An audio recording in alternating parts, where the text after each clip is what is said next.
warahmatullahi wabarakatuh dan selamat siang. Pertama-tama saya perkenalkan diri saya Dr. Irma Santi SPKJ yang kebetulan sebagai Ketua Perhimpunan Dokter Spesialis Kedokteran Jiwa seluruh Indonesia untuk cabang Makassar. Pertama-tama marilah kita mengucapkan puji syukur kehadirat Allah Subhanahu wa Ta'ala karena pekan pertama Ramadan ini kita masih diberi kesempatan untuk melaksanakan ibadah puasa dalam suasana pandemi yang sekarang kita alami. Pandemi yang sekarang kita alami ini bukan hanya terjadi di negara kita, tetapi namanya pandemi jadi terjadi di seluruh dunia. Jadi yang ingin saya tekankan di sini bahwa kita tidak sendiri. Semua orang dimanapun berada di belahan bumi ini mengalami hal yang sama dengan kita, bahwa pandemi ini memang ada hal-hal yang membuat pikiran kita jadi terbebani, tapi kita harus melewati semuanya. Pandemi ini bisa terjadi pada semua. Jadi COVID-19 ini bisa terkena pada semua lapisan masyarakat, apakah dia pejabat, apakah dia seorang artis ataupun profesi lain, semuanya bisa kena. Apalagi kalau misalnya, dan ini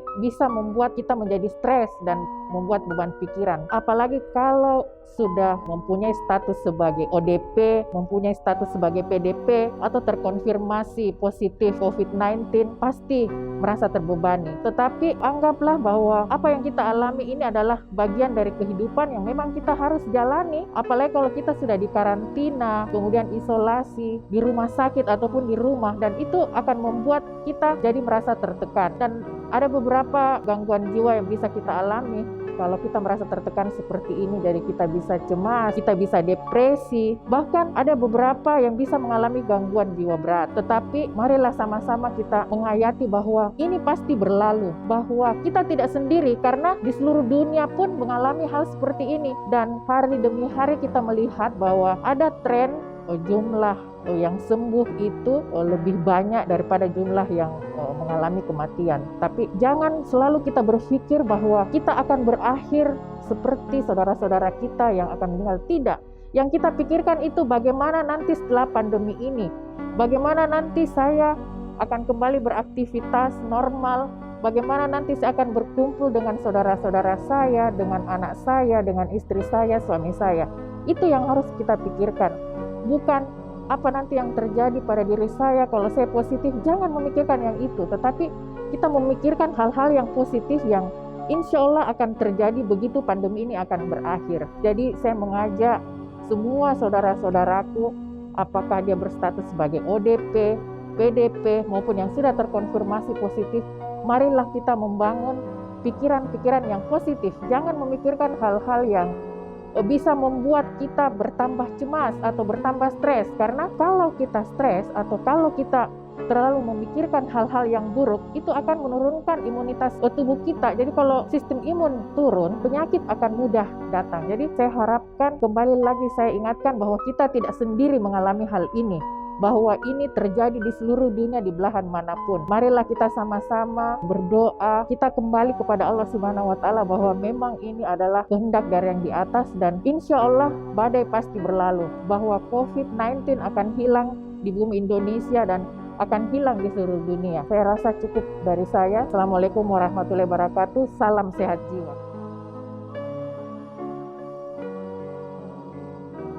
Bismillahirrahmanirrahim. Assalamualaikum warahmatullahi wabarakatuh. Saya Dr. Abdul Aziz dari ID Wilayah Sulsel Bar, selaku Ketua Satgas Penanganan COVID-19. Saat ini saya bersama dengan Dr. Irma Santi, spesialis kedokteran jiwa. Beliau adalah Ketua Perhimpunan Dokter Spesialis Kedokteran Jiwa cabang Sulawesi Selatan. Jadi untuk masalah stres apa segala macam, beliau inilah ahlinya. Assalamualaikum dok. Waalaikumsalam warahmatullahi wabarakatuh. Seperti kita lihat wabah pandemi corona ini sudah banyak memakan korban, dari ribuan orang yang dirawat untuk hal seperti ini. Dan sesuai dengan bidang keilmuan Dr. Irma, bahwa pasien-pasien yang dirawat ini sebagian besar stres dengan kondisi sendiri, tidak bisa dijenguk oleh siapapun. Nah, kira-kira bagaimana tanggapan dokter tentang hal ini?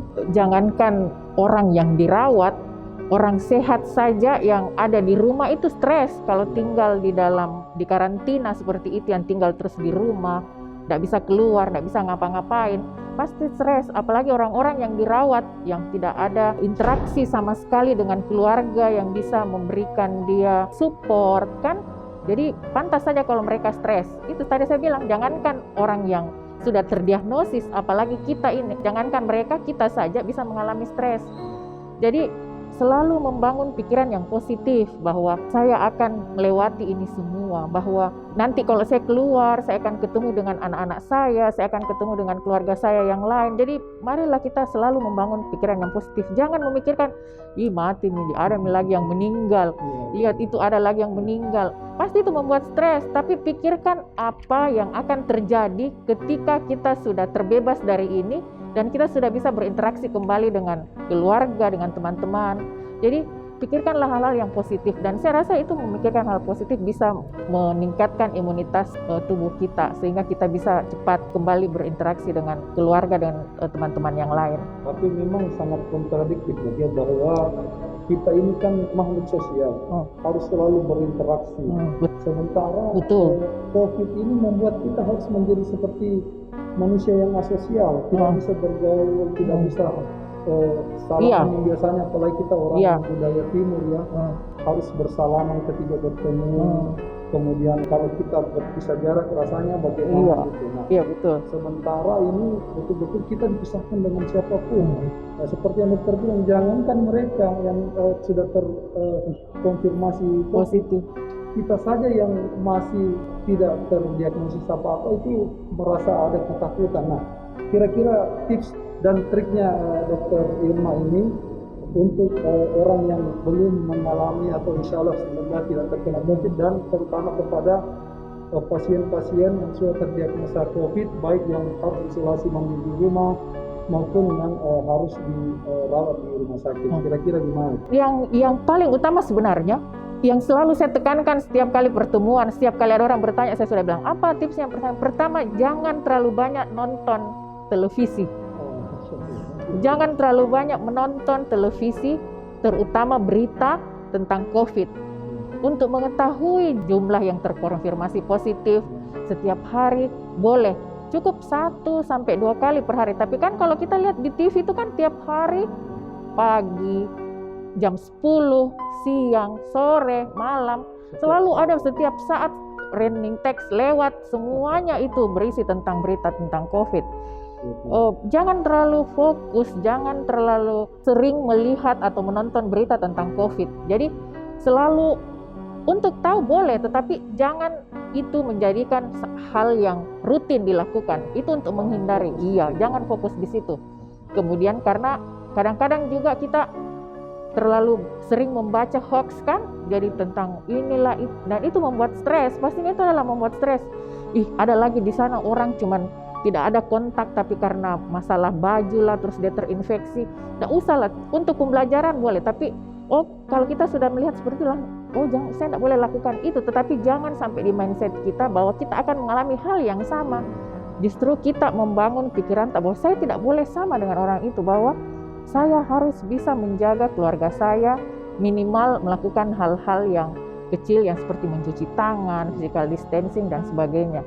Dan seperti tadi yang saya bilang, untuk jangan terlalu banyak menonton, itu juga kita tetap berinteraksi dengan orang-orang di luar. Kan sekarang sudah ada sosial media, tetap berinteraksi lewat sosial media untuk membangun interaksi, berhubungan sosial meskipun hanya lewat sosial media. Saya rasa bisa cukup menghibur.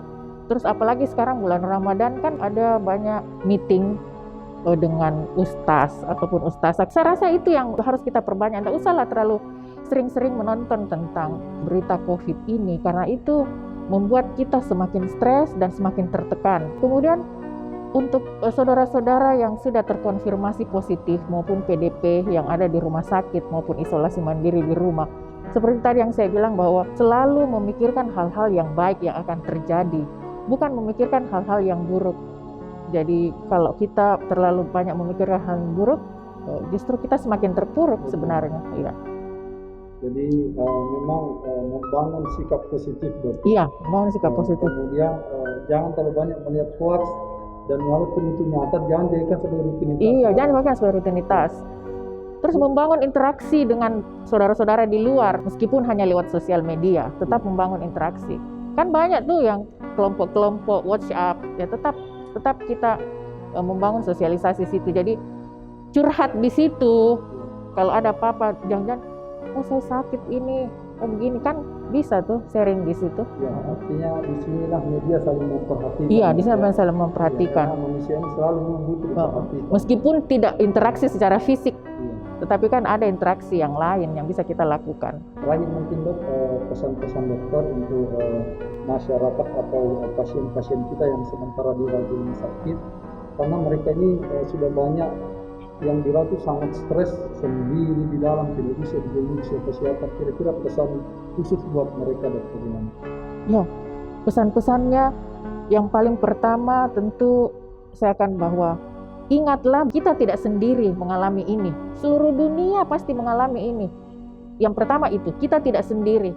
Bahwa banyak orang di luar sana mungkin jauh lebih parah daripada kita. Jangan hanya menganggap bahwa hanya kita sendiri di dunia ini, hanya kita sendiri yang diisolasi seperti ini atau di karantina seperti ini. Tidak. Banyak orang yang mengalami hal yang sama seperti kita. Itu yang pertama yang harus kita ingat. Kemudian itu membangun pikiran-pikiran positif bahwa semuanya ini pasti akan berlalu, bahwa setelah kejadian ini saya akan berinteraksi kembali, akan bertemu dengan istri saya, suami saya, anak-anak saya dan keluarga saya yang lain. Itulah yang kita harus tekankan. Jangan terlalu fokus dengan penyakit yang ada sama kita gitu. Jangan terlalu terbebani dengan penyakit yang ada sama kita. Yang selalu diingat bahwa semua kejadian ini adalah dari Allah, dan Allah itu sudah memberikan kita bahwa ada penawarnya dan badai pasti berlalu lah. Terima kasih Dokter Irma Santi.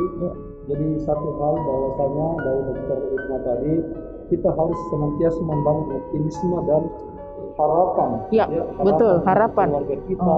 Jadi jangan cuma memikirkan diri kita, tapi juga orang-orang di sekitar kita bahwa dengan kita memberikan efek positif, berpikir positif, kemudian berharap yang baik bahwa kita akan sembuh.